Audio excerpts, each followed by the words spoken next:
Tom Perez, Chairman Tom Perez of the Democratic National Committee, to spoon me through the death of democracy. Good morning, Mr. Chairman. It's great to be with you here in person. It really is. This is just my morning stack, sir. Okay, we talked a little when you first sat down, because I think we're really seriously terrified. Are we in the constitutional crisis that we have been talking about? So we don't know at this hour whether Rod Rosenstein has actually been fired or has resigned. What is your take on all of this? I don't know the answer to that either. Yeah. I do feel like I know the answer to your first question about whether we're in a constitutional crisis. We've been in one for some time, because we've had a president who has violated every rule of engagement. And let me, by way of background, I spent 13 years of my professional life at the Department of Justice. I am proud to tell your listeners that my first job was a career prosecutor. I did police misconduct cases, I did racial violence cases, and I did it during the administration of George Herbert Walker Bush. I worked for Bush 1. Yeah. I worked for Clinton as a career person. I then worked in the Clinton administration and Obama administration as a political appointee. And I served with pride in all of those positions. The independence of the department was its currency. There were many times, both when I worked for Bush 1 and when I worked for Clinton, Obama, where we had to do things that the facts dictated. We didn't make our friends happy, but that's what the department was supposed to do.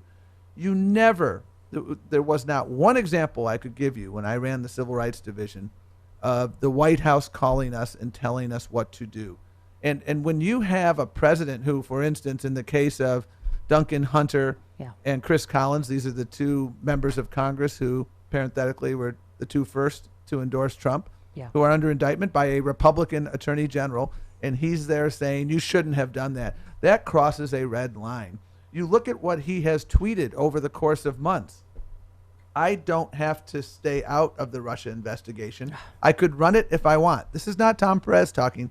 This was Donald Trump. Yeah. I at some point, I will have no choice to use the powers granted to the presidency to get involved. I mean, these are the things he has been saying for some time. He has been looking for an opportunity to do something like this. And so I'm very concerned. And for me, the North Star is we have to make sure that we have an independent investigation. And there are two problems right now. One is Trump, and we don't need to, we've said enough about that. The problem we don't talk as much about, Stephanie, is the feckless Congress. Yeah. The appalling silence. I mean, the party of Lincoln is officially dead. When John McCain was laid to rest, the Republican Party of Lincoln was laid to rest. I just talked this morning about how I cried at McCain's funeral because it felt like the death of decency in my dad and Goldwater's party. And in this country. As a Kennedy staffer, for Ted Kennedy, he was at Senator Kennedy's funeral. He was at the opening of the museum. I needed 60 votes back in the day when I was being confirmed for labor secretary to get cloture. The 60th vote was John McCain for Tom Perez. Now, we didn't agree on a lot of things, but that was a different era. So I bring this up because this is exhibit 422 of why people need to get out and vote in 43 days. Because there will be a point. I don't know who the acting deputy attorney general will be. The number 3 in succession is the solicitor general, but the attorney general doesn't have to appoint the solicitor general to be the acting deputy attorney general.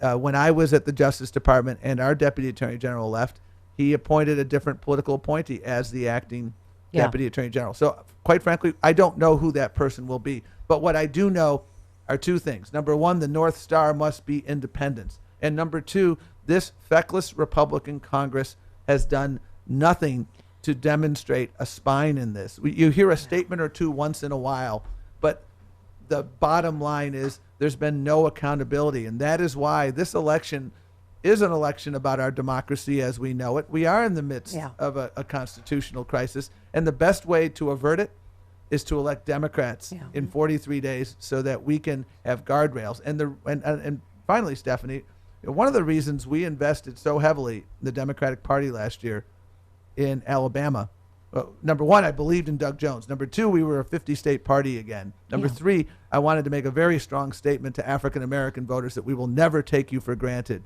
and we will organize everywhere. And thanks to black women Doug Jones is the U.S. Senator. And finally, and very importantly, a 52-48 Senate versus a 51-49 Senate heading into the year 2018 is night and day. Mm-hmm. Yeah. We talk a lot about the House. I feel optimistic, but I'll tell you, we have a shot in the Senate. Don't look at the polls. Don't get happy. Get registered. Get out there and vote. Get the right ID. Make sure and everyone talk to you your know. Friends. Yeah. Mr. Chairman, we kicked off Stephanie Miller's Sexy Liberal Blue Wave Tour in D.C. Saturday night. We are working with Tom Steyer's Need to Vote. Tonight, I'm doing an event with Michael Avenatti for flipthe14.com to flip, because as you know, the road to the House goes through California. We got to flip those 14 here. But it is hard to underestimate. I mean, you've been traveling here to my house, so I don't know if you know, there are at least 4 new allegations about Judge Kavanaugh this morning. And Republicans knew that when they tried to rush his nomination through. I mean, I don't know if there's a word beyond despicable for this whole thing. Well, I mean, one of the things that I'd like to know, and I think we need a democratically controlled Senate and House to understand this, is when did the White House counsel's office learn of these allegations? Because again, I'm not in the driver's seat, but if you're doing a legitimate vet of a candidate, and I, as someone who's been in a number of offices, I know what they do. I mean, they know your shoe size. And the women are both, the first 2 accusers are asking for an FBI investigation. It couldn't be clearer that stinks to high heavens, that it's only the Republicans that don't want an FBI investigation. Well, there's 2 dimensions to this as well. Number one is, did they know about these things before they nominated it? According to the New Yorker, yes.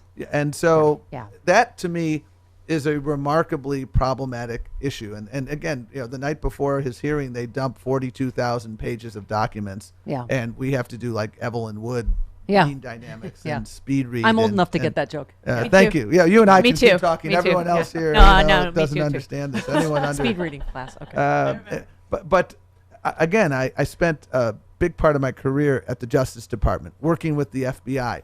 They had units when I was there. There was an applicant squad. What did they do for a living? They investigated. They did background checks. Yeah. You get nominated for labor secretary. You get nominated to be an assistant U.S. attorney. You get nominated to be a judge. Their job was to go out and do a background investigation, because these are important jobs that come with important powers. And there are very few jobs in America more important than the Supreme Court of the United States. And the notion that we don't have time to do an investigation, when they did it in 1991 in connection with... As horribly as they treated Anita Hill. Clarence Thomas, they at least did that. I don't know what the quality of the investigation was, but now that we see multiple people emerging, I mean, one was enough to justify a full and fair investigation. Now that we're getting into more than one, I mean, this to me is just imperative. The American people need to know. I mean, I feel like, because I know obviously the reports had been that Republicans were privately telling Trump, don't fire Rosenstein until after Kavanaugh gets confirmed. I mean, I don't know about you, but this Kavanaugh nomination feels like it's imploding. I mean, I guess you can't put anything past Republicans. I can't imagine they're going forward with this many allegations out there. Well, we need to be persistent, because Mitch McConnell is ruthless. I mean, in 2016, he said, we need to slow this down. We can't go fast. Sorry, Judge Garland, we need to slow this down. Now they're just hell-bent.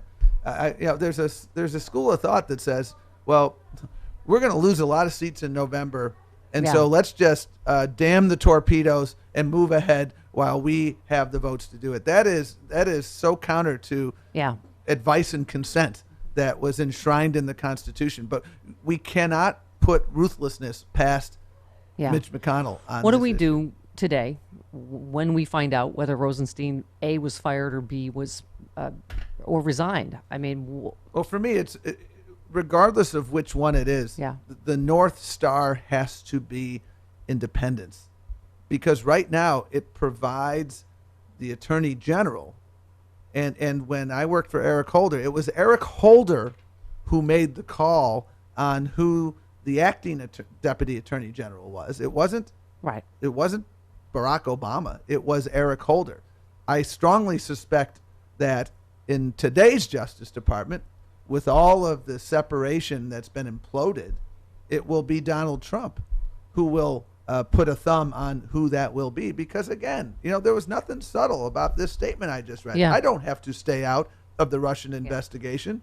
I could run it if I want. This is not Tom Perez. This is Donald Trump. Investigation into himself. Yeah. Chairman Perez, let me ask you, speaking of Russia, because I'm sure because I happen to be good friends with Malcolm Nance, I read The Plot to Hack America before the election. I've read The Plot to Hack Democracy. I've House of Putin, House of Trump. I'm sure you've read all this. The Woodward book, Fire and Fury. There's Active Measures, the documentary, which just came out.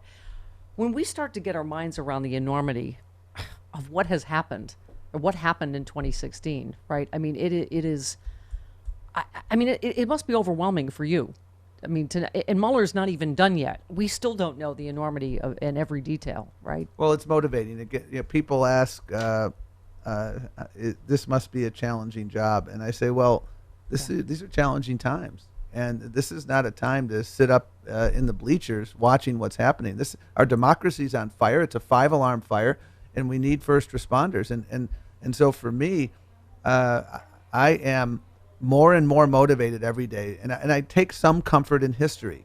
This is not the first time we've fallen off the rails. Right. In the McCarthy era, there were people saying we had fallen off the rails. There's so many other moments in our nation's journey, and the common denominator is the most important word in a democracy. We the people came together. We organized. We built a remarkably robust coalition. We have women leading the charge, running for office right now. We have Democratic primary turnout is up 84% since January 1st, 2018. And let's say it again, vote blue no matter who. I mean, when you get your mind around the whole Russia story, right? First of all, how the media was complicit, and the way they reported on the emails and this and that. I mean, and we have the CNN panel of women that are all turn out to be Republican operatives or Trump operatives saying that, they don't believe Dr. Ford and, all boys do this kind of stuff. And I mean, we can't do the same things we did in 2016. Absolutely. I mean, I know I haven't seen it yet, but Michael Moore's film, someone told me that he partially blames Obama and the Democrats. And I thought, oh my God, now is not the time. Right. Now is not the time to continue Russia's work. And they're still in our social media, Russia, stoking those kind of divisions. How do you how do you answer that? The most recent indictment from the Mueller investigation that talked about the hack on the DNC. Right. The hack on the DNC was unconscionable in and of itself. But what to me was actually as scary, if not more scary, was the efforts to infiltrate state boards of elections, secretaries of state, and including one state where the indictment alleges that 500,000 names of voters were compromised. Yeah. It doesn't mention the state. I don't know which state it is. I certainly have some suspicions, but I would be speculating. This isn't partisan, folks. This isn't right versus left. This is right versus wrong.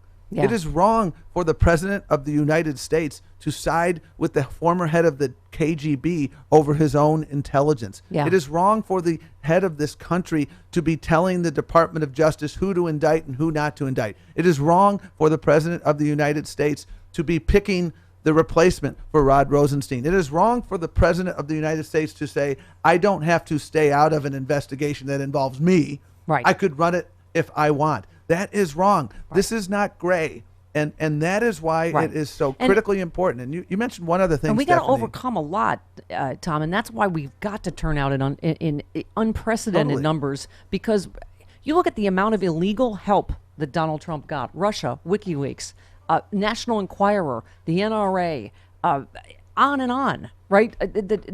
And she still won by 3 million votes. We've got to just go... Don't let them divide us and go, are you a socialist and are you with the right? I mean, we've got to go. Everybody, was good for whatever district they're good for. Vote blue no matter who. And I have said this many times. We can't confuse unity and unanimity.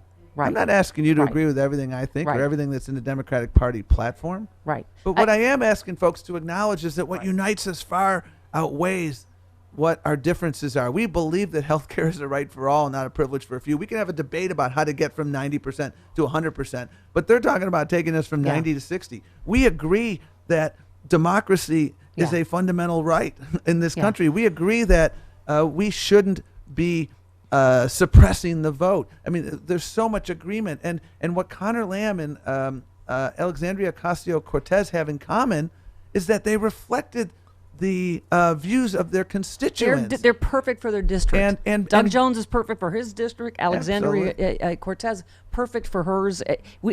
There is no less than our democracy hanging in the balance. We just announced the March for Democracy, November 3rd. We have got to mobilize in massive numbers and get out and vote. Right. It is our democracy, period. And by the way, you know, if you look at what Connor Lamb was talking about and you look at what Alexandria was talking about in their campaign, they were both talking about health care. They were both talking about like the right to organize. They were talking about like basic FDR stuff. And I mean, this is what drove me crazy. There's this town hall that what was it? Michael Moore did with Chris Hayes the other night, and one of the young voters is, you know, they said, "Are you going to vote?" He's like, "Oh, I don't know. If someone inspires me, I will." And literally, Chris Hayes shouts, "They're poisoning your water!" Like, you know, I mean, we have just got to figure out how to. And one of the things I've done a lot of work in the Latino community, and I did a show in Las Vegas recently, a radio show like this, and I got a call in from one of these folks, and it's a very insidious movement. And his basic pitch was, the Democrats stink, the Republicans stink. You need to just stay home, and it's an entire movement, and we've looked into this. You know, hashtag walk away. When I got to and that has been we've been able to trace it Russian to bots, Russian bots, and I am 1,000% sure because the guy was reading off the talking points. Yep. He literally said walk away at the end. I mean, when I got to see you last in L.A. with President Obama, and this is what he said. He basically, his message was, "What did I tell you about voting? Like, don't wait for someone to give you a tingle up your leg or whatever. It is just. And if you don't get it now, I don't know what to say. So, all right. So everybody, get out and vote."